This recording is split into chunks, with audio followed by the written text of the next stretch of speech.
me and Dr. Evrard will be talking about insulin binding in a type 2 diabetic system.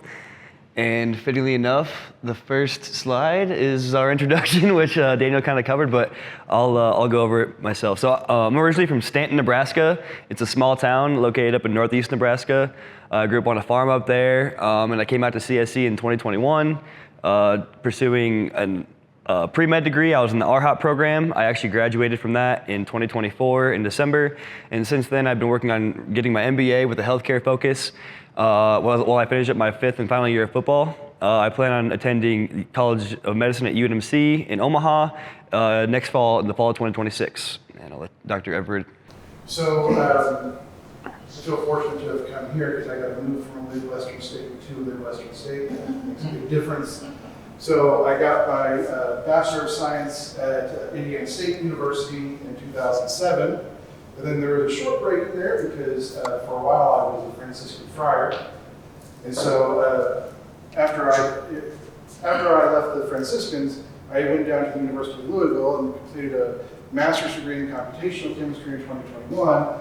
And then I went on to study quantum chemistry, quantum mechanical materials, but I shortened it down for the slide, and finished my PhD in 2023, and then came here. So today we'll be talking, this is just a little bit of outline about what we'll be talking about. So we're going to cover why we chose insulin to research, why our insulin research is important, what diabetes is, what our research is in response to diabetes, and then our vision for our research and what we see the research being used for. So why did we choose diabetes? I get this, I hear this question a lot, why I chose diabetes. It's actually my capstone research. So what happened was I was studying for my MCAT, which is the medical college entrance exam, basically, at the end of my junior year. And I kept getting questions that would pop up that would be like, insulin related or blood sugar related. And during this time, I was also looking for a capstone project. At the time, you need a capstone project to graduate. And the insulin and blood sugar questions kind of piqued my interest, and that's kind of how it went. So it was kind of a really organic way for me to fall into this research. So I got into contact with Dr. Mary Keithley, who was my capstone advisor, and she helped me get into contact with Dr. Evrard to help work on some computational research, which I had no idea what that was, but he did, and he helped me out from there. So why is diabetes important? Currently, diabetes is one of the fastest growing and largest chronic diseases in America. Currently, 1 in 10 Americans suffer from diabetes, which comes out to about 38 million people. And like I said, it's fast growing, and it's really taken off in the last really 20 years. We've seen exponential growth in diabetes cases, and it's really wreaking havoc on the economy because it is really expensive to treat.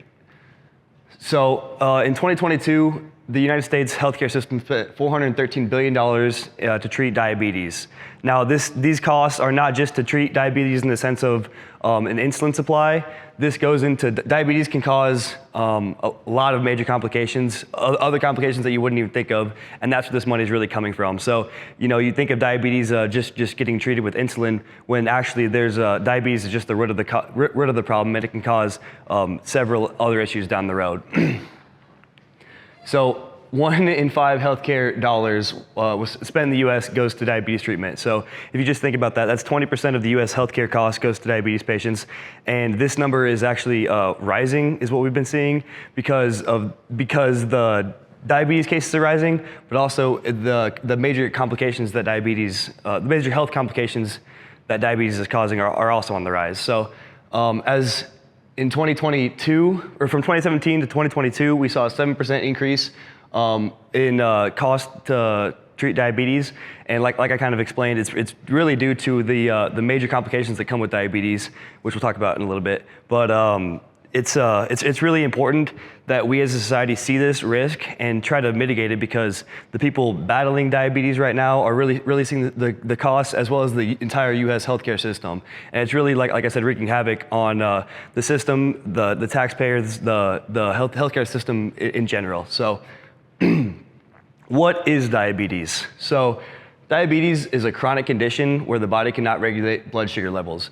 So for whatever reason, the body has trouble regulating its blood sugar. I'm going to use glucose and sugar, and they mean the same thing. I'm just going to use them interchangeably, but in medical terms, glucose and sugar, same thing. So when the body has trouble regulating its blood glucose levels or its blood sugar levels, that would be considered diabetes. So as you can see in the slide here, the glucose is represented by the little yellow dots, and what the tubes you're looking at here are just blood vessels throughout the body. So as you can see, a normal blood glucose level has trace amounts of glucose. In a fasting state, the human body should be between 70 milligrams per deciliter to 100 milligrams per deciliter. That's the glucose level in the human body in a fasting state for a normal individual. For an individual with diabetes, that level can go, it typically starts at anywhere from about 125 milligrams per deciliter and then up, and that would be considered a diabetic state. And so what this causes is this excess glucose can cause oxidative stress throughout the body, and it can lead to the major health complications that we see with diabetes, which includes nervous system damage, amputation, kidney failure, and even death.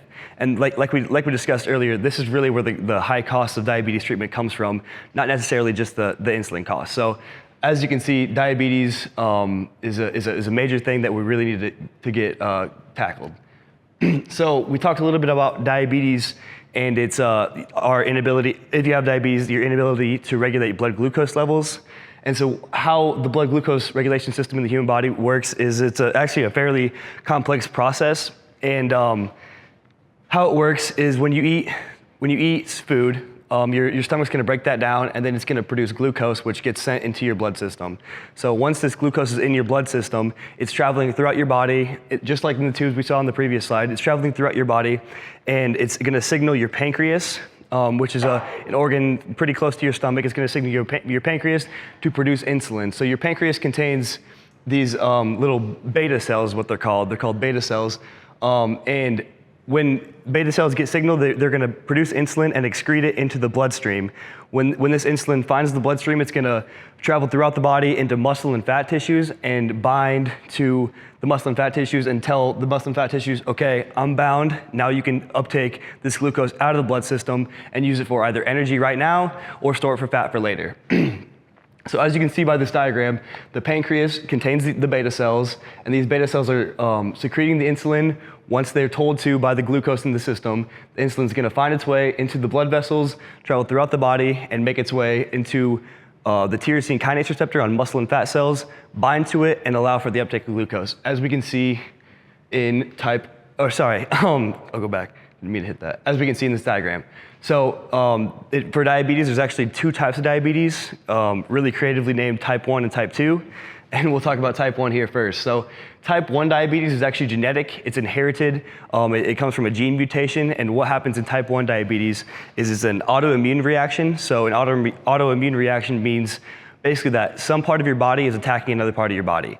So in the type 1 diabetes autoimmune reaction, your body's beta cells, the insulin-producing beta cells that we talked about in the previous slide, are actually being attacked by your own body and destroyed. So once these beta cells are destroyed, they no longer can produce insulin. So an individual with type 1 diabetes, they produce no insulin, and they must supplement insulin for their entire life. This typically happens at birth, and type 1 diabetes is the more rare form of diabetes. It occurs in about only 10% of diabetes cases. Type 1 diabetes is different from type 2 diabetes in the sense that type 2 diabetes is caused by environmental factors, and the body still produces insulin. So when in a type 2 diabetic system, it is characterized by insulin resistance. So that's kind of a term that gets thrown out very, very often when talked about diabetes. But all insulin resistance is, to our knowledge, is that insulin does not bind to tyrosine kinase, and there's some malfunction there. So that's kind of where we decided to look into our research. So in type 2 diabetes, we started looking into things, and we really focused our work in comparing the interstitial fluid of the diabetic environment, of a diabetic environment versus the standard environment. So what we really looked at is the differences between a person with type 2 diabetes and a normal human environment, and then we wanted to do our calculations based off a control of the normal and the variant of the type 2 diabetic.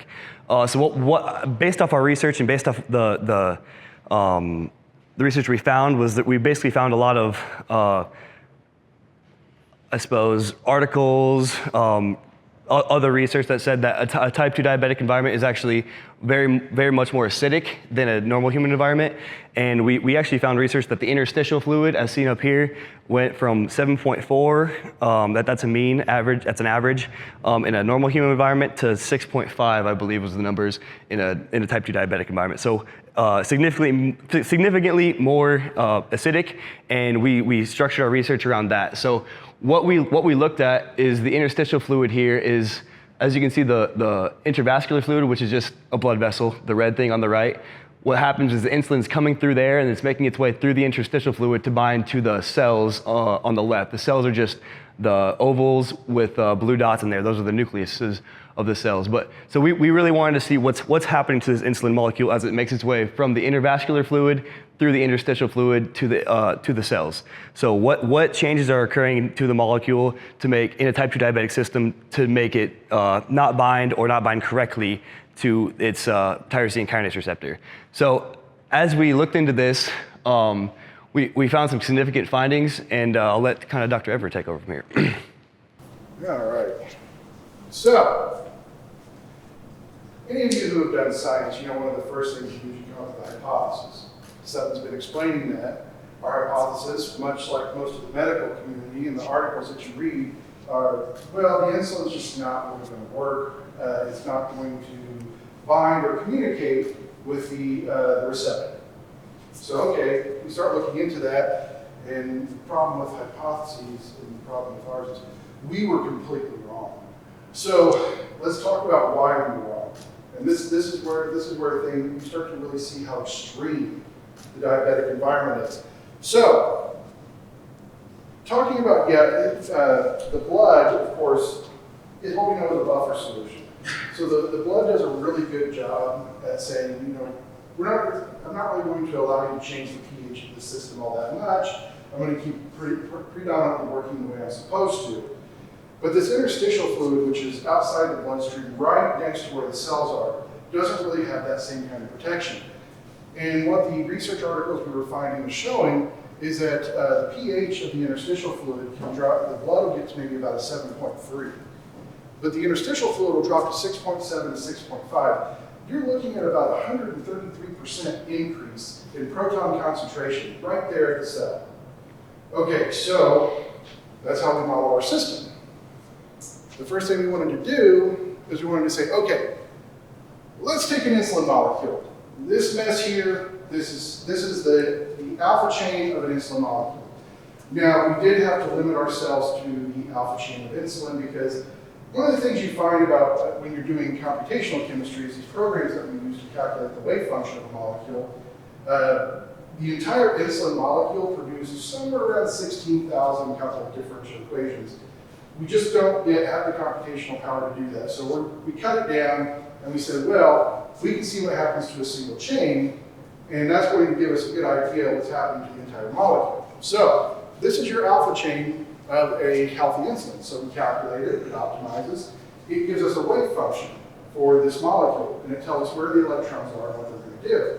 Now, as you notice, I picked some points here, and so your orange line there, I just picked one, so your yellows are sulfurs, and so if you just look from this very noticeable one sulfur to the other, you can see that that's about an 18.03 angstrom distance for a healthy molecule. Then I have these two bluish-green lines that span top to bottom, left to right, because I wanted to try to get basically a cross-sectional area of this molecule. And so you can see we end up with a cross-sectional area of about 412 square angstroms. Okay, this is a healthy environment. Now what happens when we start putting in protons, which on the computer we start putting hydrogen atoms in, and we tell the computer that each one of these hydrogen atoms is a +1. So we're putting protons into this system, well, what will this molecule do? So we optimize it again. And so in the diabetic system, First off, you can see that sulfur to sulfur distance goes from 18 to, well, almost 22 angstroms. So a pretty massive expansion in biological terms. But the thing you really want to pay attention to is that the cross-sectional surface area of the insulin molecule increased by about 24%. That is a massive change. And so when you're thinking about and you'll see the insulin binding pocket here in a few minutes, when you're in the diabetic system, all of a sudden the insulin fitting into the binding pocket is almost like trying to catch a football with a catcher's mitt. It doesn't work that well anymore. So, we talked about the wave functions. Let's take a look at the healthy insulin molecule. Now you're going to notice, so if you look here, all these orange and blue sections, these are called orbitals. Now, when the computer solves the wave function of the molecule, these orbitals tell you the primary locations of active electrons. Electrons are what are going to cause the chemical reaction. Okay, so now a couple of jargon terms. In chemistry, every time you see HOMO, that's highest occupied molecular orbital. And then of course you see the -1, -2, -3. These are slight steps down in energy. So the reason we pick all of these different orbitals is because these orbitals are what are called degenerate. So all of these orbitals are at the exact same energy, and these are what's called frontier electrons. So these are the highest energy electrons in the system. These frontier electrons are the ones that are responsible for the chemical interaction. So that's why we want to see where they're at, what they could be doing. Now I want you to pay special attention to, in the healthy insulin, if you look down here on the lower right and up on the top left, these orbitals are on sulfurs. That's an important thing. So these two sulfurs, that one there and up at the top left, those are the sulfurs that would form what's called a disulfide bond to the beta chain of the insulin. And come to find out, we're getting data that shows that this may start to be problematic. Now, another thing to pay attention to, we have this thing called the HOMO-LUMO gap. So LUMO is the lowest unoccupied molecular orbital. These are orbitals that electrons can go to, but they're vacant at the moment. When a molecule's in its ground state, there's no electrons in the LUMO, but they're there energetically because if you get an excited state, electrons start popping up there. So you notice here, the gap between the two is 227 kilocalories per mole. That's a pretty decent gap. This gap is what is pretty much the forefront against preventing electrons from jumping into an excited state. Okay, so we have a molecule here in its healthy state the electrons are pretty much going to stay where they are. They're not going to jump to excited states. And like Sutton was saying, when it comes in and interacts with the receptor, it performs what's called van der Waals interaction. So it doesn't actually bond to the receptor. It comes in, and due to electron repulsion, it sends a signal into the receptor, and the receptor says, okay, now I'm going to change my shape and open up the cell for the glucose. Now, let's start looking at a diabetic system. The first thing you're going to notice is there are no frontier orbitals on the sulfurs anymore. So you notice here, none, none, none, none. So this was unexpected. This means that in the acidic system, these frontier electrons that were on the sulfurs have been neutralized. So whether they've been lowered in energy or completely stripped from the molecule, we're not quite sure. But the problem is they're no longer frontier, they're no longer active in the chemical environment. This data is suggesting that, and you'll see this with the energy changes. This data is suggesting, and there's a very common biological reaction, where in an acidic environment, the extra protons will actually break disulfide bonds and leave behind what's called thiols. So what our data is actually showing us is that in this diabetic system, the alpha and beta chain of insulin, which have to work together, it's key that they work together, may actually be being split from each other, and you end up with two completely separate partial insulin molecules. So that's going to be problematic for the system. But also you see how much different these frontier orbitals are now. They've completely shifted to different locations. Most of the shifting that occurred went from either random carbon chains or sulfurs onto oxygen centers. That's going to be important. So let's take a look here. Now we're looking particularly at the HOMO LUMO. The HOMO is the highest energy, the highest occupied molecular orbital. LUMO is the lowest unoccupied. But I want you to pay attention to now the HOMO LUMO gap is only about 15 kilocalories per mole. That's really tiny. It went from over 200 kilocalories per mole down to 15. That means that this insulin molecule in the diabetic system is going to enter excited states. Electrons are going to be popping up into that LUMO. That means electrons are going to start unpairing, and they're going to start jumping up. Also, the insulin in the diabetic system stabilized. It got bigger, much bigger, and it stabilized by 1,500 kilocalories per mole. In chemistry terms, that's an obscene number. You're talking about chemical reactions being completely stopped by 30 kilocalories per mole. This is 1,500. And the fact that it stabilized was something we completely did. That was the complete opposite of what we expected. That means one of the things that's happening is in the acidic system, the internal van der Waals interactions, such as hydrogen bonds, are being completely neutralized. So this insulin molecule can't even talk to itself anymore. And so all that's left now are the covalent bonds.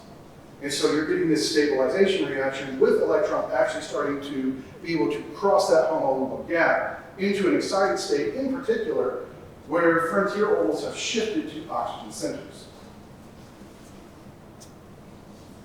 So this slide here, we're going to start talking about insulin in the binding pockets. This is the small little section of the tyrosine kinase receptor. You can see why we call it a pocket. So this is where the insulin is going to come in, it's going to sit right down in there, and it's going to do its job. Now, here's one view of the healthy versus the diabetic system. You have healthy on the top left, diabetic on the lower right. First off, look how much different the interaction is. Look how much bigger the diabetic system is. The receptor pocket is only able to interact with about 1/3 of the insulin molecule once it's diabetic.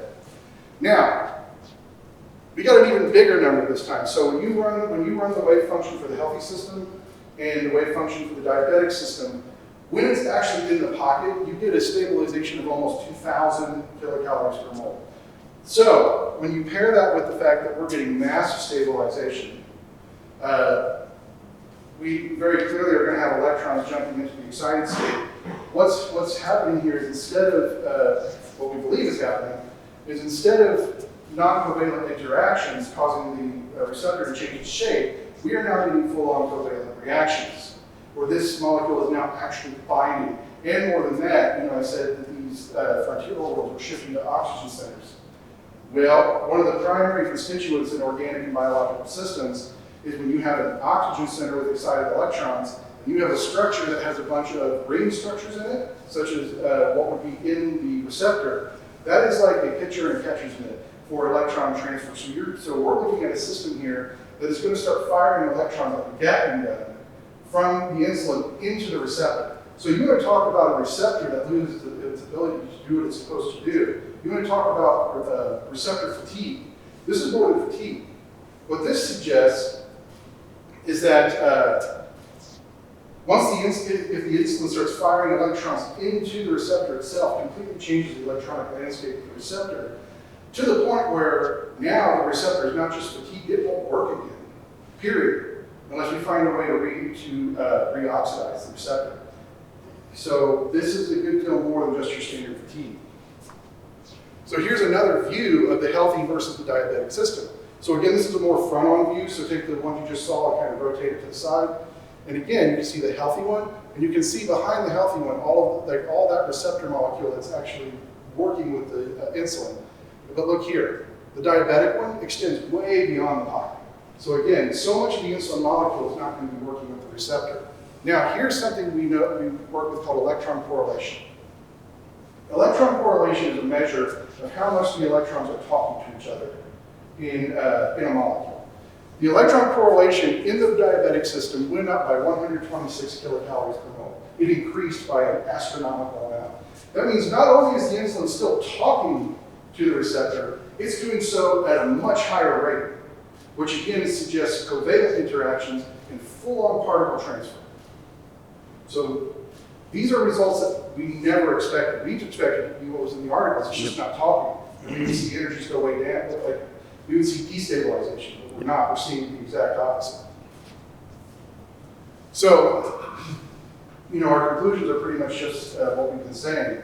Our data is showing us that first off, the insulin doesn't fit in the pocket. You're looking at the almost complete loss of van der Waals interactions or non-covalent interactions, which drives the system. You're looking at systems that are now going into fully covalent interactions and full-on particle transfer, which are going to destabilize the receptor to the point where it just won't work again. So this ends up leading us down an entirely new pathway of how do we end up treating this situation. So, back to you. Yep. So with all this that we've been talking about with our conclusions, this is kind of just it's all new stuff just to us because we got results that we really didn't expect to get. But with our hope our hope is to publish our findings in a endocrinology article for medicinal review, because like I discussed earlier, we want to help create a more cost-effective type 2 diabetes cure. And right now, obviously, it's really expensive to treat type 2 diabetes, and it's really what it comes down to is they don't know what the root cause of type 2 diabetes is.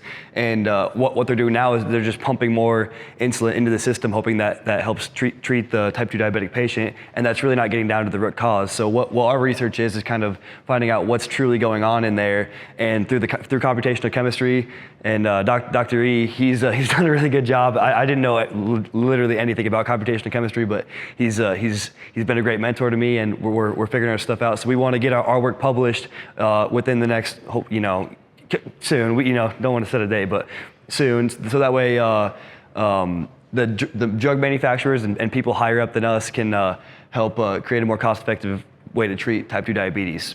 So basically, our work is setting the foundation for work to be done in the future.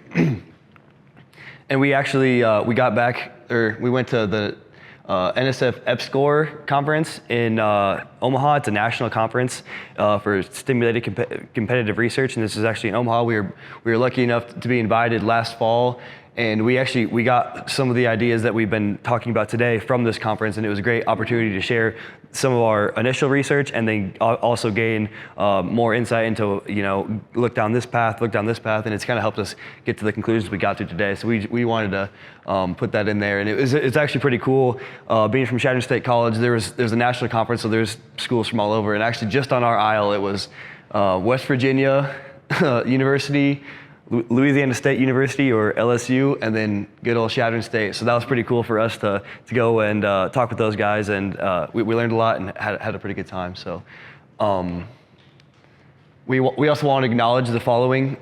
These people have really been, these organizations I should say, have really helped us with what we're trying to do. The Shadrad really, we went on there twice and talked about our stuff and really helped spread the word. Tina is here. She helped set that up. She did an article about us, and we want to thank Tina as well. Chadron State College, obviously the physical science department in particular, they helped us get the grant for the computer that we use the computational research for. So the EPSCoR Nebraska, they're the company that's funding competitive research. We wouldn't have the computer we do without them. They're through the National Science Foundation. And just for reference, we didn't get the computer, you didn't get the computer until, was it last summer, I believe? Yeah. Yeah, so it's a brand new thing, and it's a new tool that myself and other science students have been able to use, and it's really valuable, and it's really nice to have a professor that understands it, and he's obviously very, very referenced in the computational chemistry side of things. And obviously the Graves lecture series, Alex, thanks for all you do. We appreciate you having us.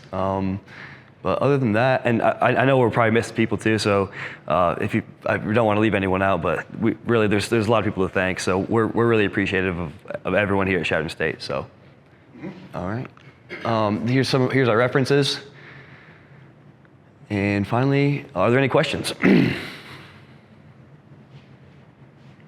Blazer. So what would you see like the future of research? How, like, I guess this is so far down the road. So how would you see like the healthy insulin?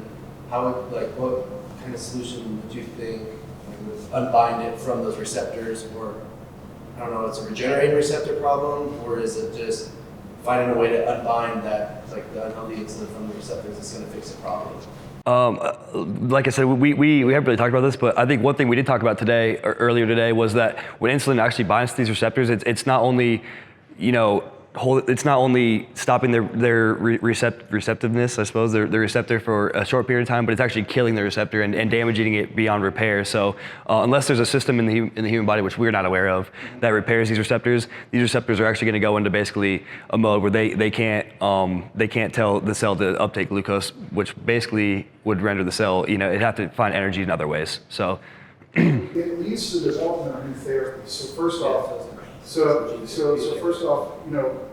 I don't think we have any therapies right now that reoxidize the receptor. That's something we can develop. Yep. Another one, preventative. Can you de-acidify the body Yep. before this occurs? So new ways to think about treatment. Is there like gene-mediated therapy that's been, like, I guess, you guys looked at any of that, I guess? Like where you like insert, like, I guess, reestablish the receptors inside the body or anything like that? Or? We haven't looked at that We- yet. yeah. I would have to depend on other professors because genetics is way beyond For what I sure. know of. And I was just asking. And my immediate reaction would that'd be a really, really hard thing to target, I think, especially for diabetes, because it's literally every cell in the human body. It's not you can just target, some or not others. It's every muscle and fat cell. So, but good question. Yeah. Dave? Question. I'll preface this by saying I'm a sportscaster, not a chemist or a scientist, and so I apologize if this is kind of a dumb question. But is your research kind of leading you guys to think maybe something other than insulin is a possible solution to helping cure type 2 diabetes, like maybe something totally different? Or Yes. Yeah. So with the type 2 diabetes treatments we have now, the insulin shots, doctors are just trying to flood the system hoping something binds. just to stop pumping too Yeah. much? Exactly. Yep. And if it's Pumping hurting more than us- you need in there. But what that gives opportunity for is the insulin you're pumping in can also go through the acidic transformations. So you may very well be firing even more electrons into the receptors and damaging them even further. So yeah, it is insight. We may need to go in a different direction for the treatment of this.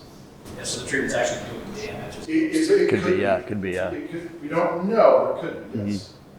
Just basically just a whole new train of thought, a whole new way to think about things. Instead of putting a Band-Aid on it, just pumping more insulin into it, actually getting to the root of the problem. And like he said, this is new to us really, and it's just a whole new way to think about type 2 diabetes and the insulin system. So Do you have any early ideas or theories or wild,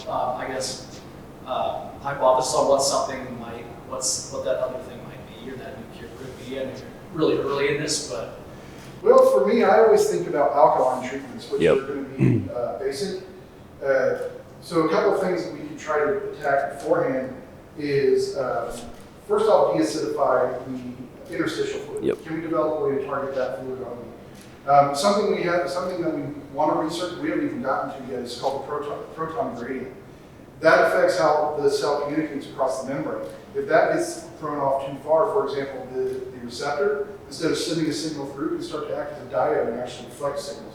Can we start to peel away some of these excess protons and get them out of the system before they start doing damage?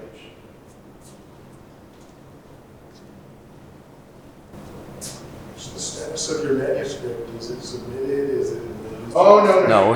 No, we still have some, the next step is we're going to take the calculations we have, and in computational chemistry, you always have to compare it to experimental, and you have to make sure different energies and stuff match. And so the next thing that we do is we take what we've done, and we bump it up one more level of theory, so that a journal will say, okay, that's calculated for long enough. You just have to keep bumping it up at different levels. We're pretty much at the top now, but there's like one more level that we need to bump it up to. That's just going to take a long time to calculate. So, we take it as we go, and then we want to go with data has given us ideas into actual covalent interactions, the breaking of the insulin into two different pieces by breaking the disulfide bonds. And so we want to look for covalent interactions. We want to test for particle transport. We want to see what the feasibility of the chemical reaction to actually break the insulin into two pieces is, and put that all into a single article. So we have 3 more questions that, because of this, we want to answer before we write a manuscript. Stack up on. I would say keep things running. I really feel that we could have a manuscript in the works in about a year's time. And we're kind of at the mercy of the computer. The computer can only run, it's a computer simulation is what computational chemistry is, and the computer can only run the simulation as fast as it'll allow, so. If I get the next grant I'm going for, I'll be getting a bigger system that'll do this in a fraction of the time. Because the computer we have now has a 14-core chip in it, 96 gigabytes of memory. But that's very small compared to what I need. The computer I'm looking at will have 64 cores in the chip, and it will have about 300 gigabytes of memory. So it'll go a bit faster. Alex. Very similar to Dave. My career is spent writing to a 6th grade audience. That's me. You said the cause of the root of type 2 diabetes is unknown. Is there current research for that? The cause is not necessarily unknown. It's really a diet and lifestyle disease.